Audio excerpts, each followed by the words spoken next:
Welcome back, everybody. Derek Sue, your 2022 Oakland mayoral candidate. Well, when you're unhoused, heating is during the winter is a priority, and it comes at a very high cost. Wood burning, I installed a wood burning stove. My intention was to burn wood, that scrap wood that ends up in the neighborhood. That way it can be used. But I have to go out and gather that, cut it down to a size where it fits into the stove. If I buy it at the store, half a cubic foot runs me $7. And then when I run my charbroil oilless turkey oven to heat my shelter, it uses propane, and so the cost of propane right now has also taken a huge jump. Last season I was paying $15 to fill a standard propane 20-pound tank, and then this year for that same 20-pound tank it's $24. So it really took a big jump, and a lot of folks struggled with it last year, and the cost of it this year has literally been impossible for those that are still living here on the streets. I've been able to get a lot of folks off the streets. In fact, this camp pre-COVID was 32 people in here. Currently, we're down to 8, and so I've been able to get that many folks housed, 24. Not all of them housed in the traditional sense that we'll say, but they're housed. And then the remainder of us that I'm working with have severe money challenges, and so we're working at finding some sort of program for them that can take them, even though they don't have an income.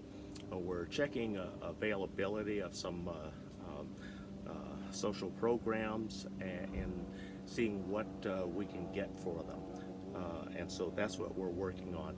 But in the meantime, it still gets cold out here. And so I've been looking for low-cost ways to create a heater at a very low cost. And so here's what I found online. And so this is a can of shortening, and it's flammable. It has palm oils, hydrogenated palm oil, soybean oils, and so very flammable.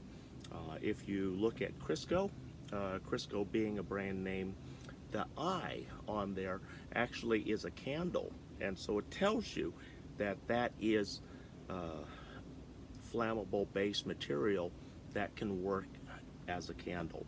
And so that's what we're going to do with this low-cost heater.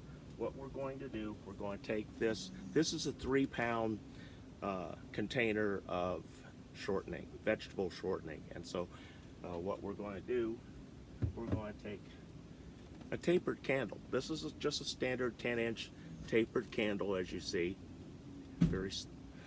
And then what we're going to do, we're going to cut it down.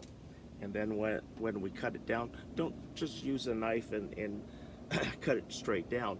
Roll it across the blade, the cutting blade, and then it breaks very nice and cleanly, and then continues straight through, cutting the core, that string in the core.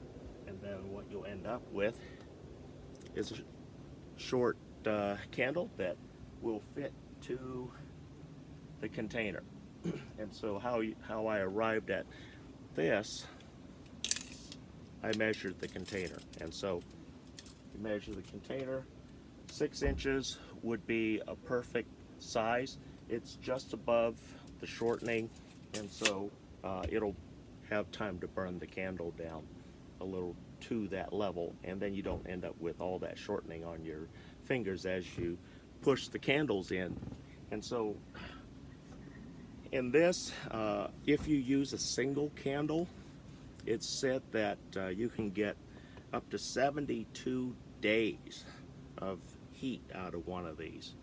But what we're going to do, we're going to really stuff this one, and we'll put candle in here, push it all the way down into the bottom, and bottoms out. We'll grab another candle, push that all the way down into the shortening, bottoms out. Then we're going to take a third one. You can either do a triangular pattern, but I'm going to go with a square today. And I want to get, because of the size of my shelter, I've got 300 square feet. And so what I want to do is see how this does in the cool evenings that we're experiencing right now here in Oakland. We've been dipping down into the upper 40s. And earlier this year, we even got down to 42, 41 degrees in the early morning. And so it gets chilly. And for folks without money or any income, heat becomes a lifesaver. And so what we're trying to do is create a source of heat at a very low cost, at the lowest cost possible, because for those folks using propane, that's not sustainable for those that don't have any income whatsoever. And that's what I'm working with right now in this camp, those that have zero income. And they're a very special case, and there's reasons why they don't have different things, so it's not always their fault. But anyway, we're going to stick the fourth candle in here, make a little square pattern. Doesn't have to be perfect, but we just want it to make a pattern. And so what this will do, we'll light this, we'll light each of these, we'll pull the stems up, and actually we'll need to trim some of these down the short a little bit, and then we'll light this. Be right back.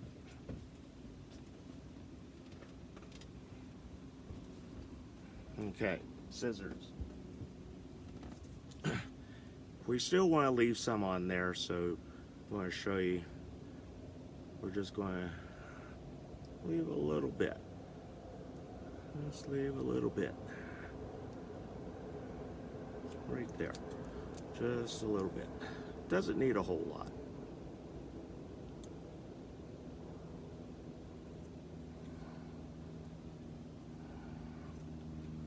Okay.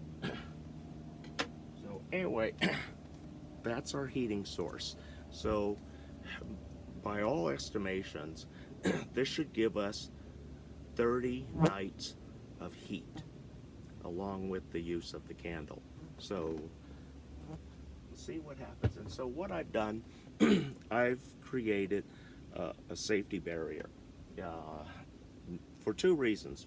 One, it'll prevent people from knocking things over. This is very difficult to knock over, and this time of the year, one of the biggest threats are the folks that use candles for lighting inside their tents or their trailers. In fact, we just had a fire the other night in one of the trailers because of a candle. And so if candles get knocked over or they burn down too far and they don't put a safety tray to catch the spillage and the flames that occurs.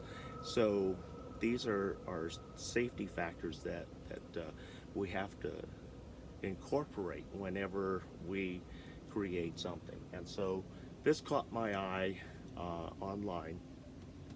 And so what we did, this is just very simple. You could probably find some used bricks on the street in some of the illegal dumping piles. That's where I got these, in an illegal dumping pile. And so I salvaged a dozen bricks out of there. I created a wall and a lip. And so what we're going to do, oh, by the way, the cutoffs, don't throw them away. We're going to use them later as the shortening there